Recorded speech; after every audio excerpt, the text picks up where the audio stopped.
Hello दोस्तों, हम उम्मीद करते हैं कि आप लोग बहुत अच्छे होंगे।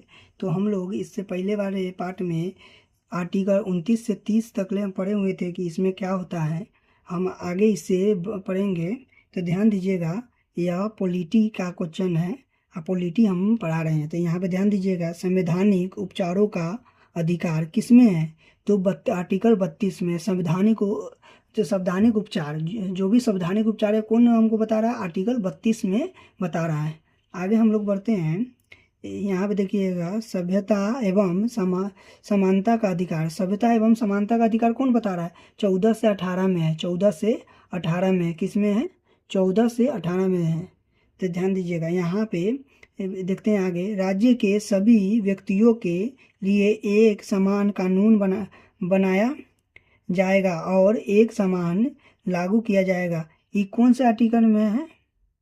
तो 14 से 18 के आर्टिकल में है। कौन आर्टिकल में है? 14 से 18 के आर्टिकल में है।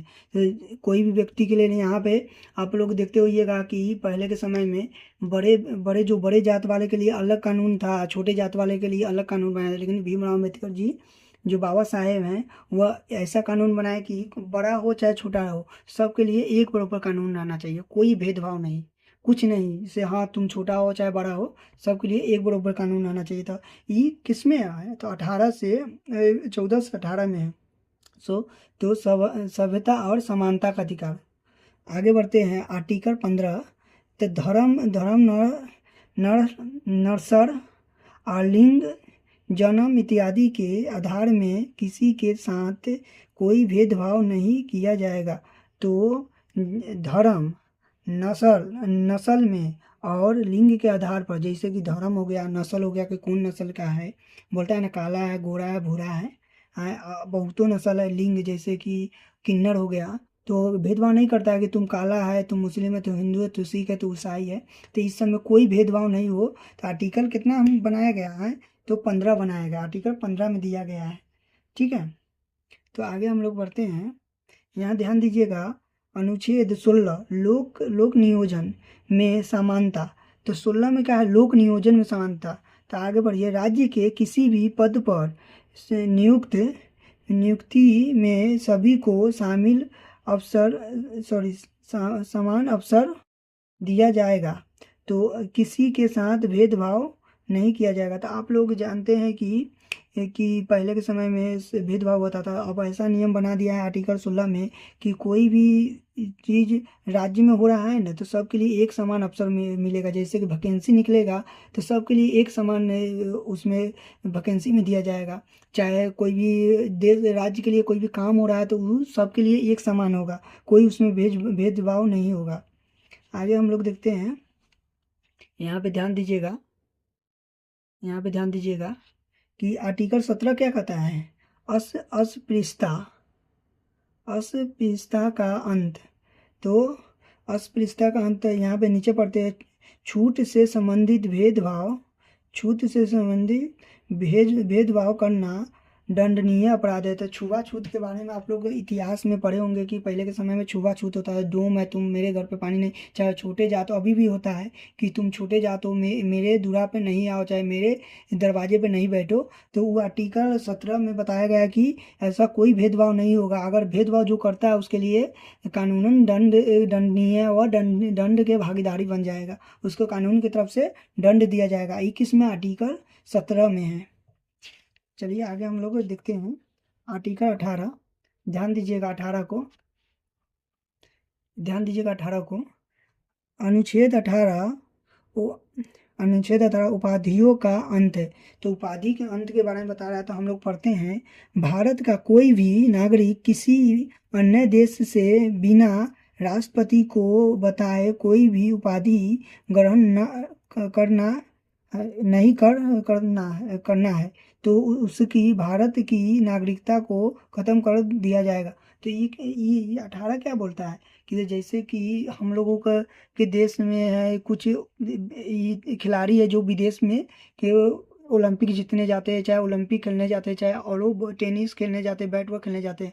तो वो क्या करेंगे कि देश से राष्ट्रपति से परमिशन लेना पड़ेगा कि सर हम, चाहे मैडम, प्रेसिडेंट मैडम हम यहाँ पे खेलने जा रहे हैं, आप परमिशन दीजिए।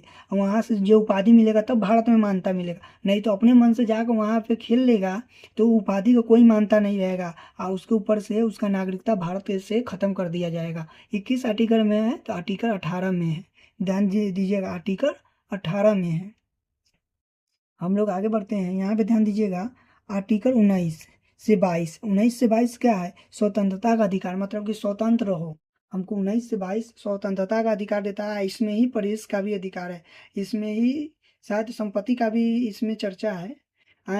32 में भी संपत्ति का चर्चा है। याद रखिएगा, संविधान में 3 जगह संपत्ति का चर्चा है। अब मोस्ट भी है, आप संपत्ति का कानूनन वो हो गया, कानूनन अधिकार हो गया है।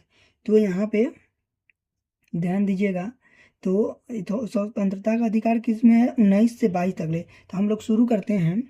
अनुच्छेद 19 के ए में बोलने का अधिकार तथा प्रेस का अधिकार दिया जाता है।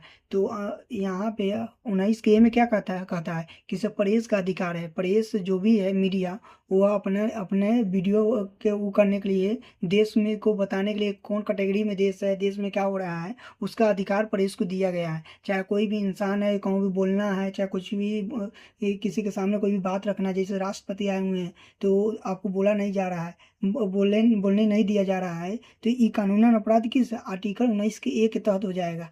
आपको आर्टिकल 19 के ए बताता है कि आप अपना बात रख सकते हैं, आप किसी को बता सकते हैं, किसी का विरोध कर सकते हैं, कोई संगठन का विरोध कर सकते हैं। तो यह बोलने का स्वतंत्रता का अधिकार कौन देता है, कानून आर्टिकल 19 के ए देता है। तो आगे हम लोग बढ़ते हैं आर्टिकल 19 के बी में। तो आर्टिकल 19 के बी क्या कहता है, बिना हथियार के सभा में बोलने का अधिकार। तो सभा जो होता है ना, उसमें हथियार लेके नहीं जाना है, बिना हथियार के बोलने का अधिकार देता है 19 के बी में। 19 के बी में क्या देता है, बिना हथियार के बोलने का अधिकार। आगे हम लोग देखते हैं, अनुच्छेद 19 के सी में क्या करता है, संगठन बनाने का अधिकार। तो इसमें क्या है, संगठन बनाने का अधिकार है, जो संगठन बनता है वह संगठन बनाने का अधिकार। आगे देखिए, अनुच्छेद 19 के डी में क्या है, अनुच्छेद 19 के डी में देश के किसी भी कोने में जाने आने की स्वतंत्रता। जैसे कि कोई भी टूरिस्ट है तो देश के कहूँ भी टूर कर सकता है, इसका स्वतंत्रता कौन देता है आपको, है तो यह इसका स्वतंत्रता देता है 19 के सी आपको अधिकार देता है। 19 के डी आपको अधिकार देता है कि कोई भी देश में घूमने का स्वतंत्रता आपको दिया जा रहा है, आप घूम सकते हैं, कोई परेशानी नहीं है। आगे हम लोग पढ़ते हैं, अनुच्छेद 19 के ई में है, देश के किसी भी कोने में रहने का अधिकार। जैसे कि अभी कुछ साल पहले आर्टिकल 370 हटा था, उससे पहले आप लोग वहाँ पे ज़मीन खरीद के नहीं रह सकते थे। आर्टिकल 370 को हटने के बाद ही वहाँ पे नियम बना कि वहाँ पे ज़मीन खरीद के आप रह सकते हैं और कुछ भी काम कर सकते हैं। तो यहाँ पे ध्यान दीजिएगा कि आर्टिकल ई में है कि देश के किसी भी कोने में रहने का अधिकार हमको देता है ई। तो आर्टिकल 370 लागू हुआ हटा दिया गया, उसके बाद हमें वहाँ ज़मीन खरीद के जम्मू कश्मीर में रहने का अधिकार मिला। यह आर्टिकल 19 के ई में कहता है। तो हम लोग आर्टिकल 19 के ई तक इंड कर दिए हैं।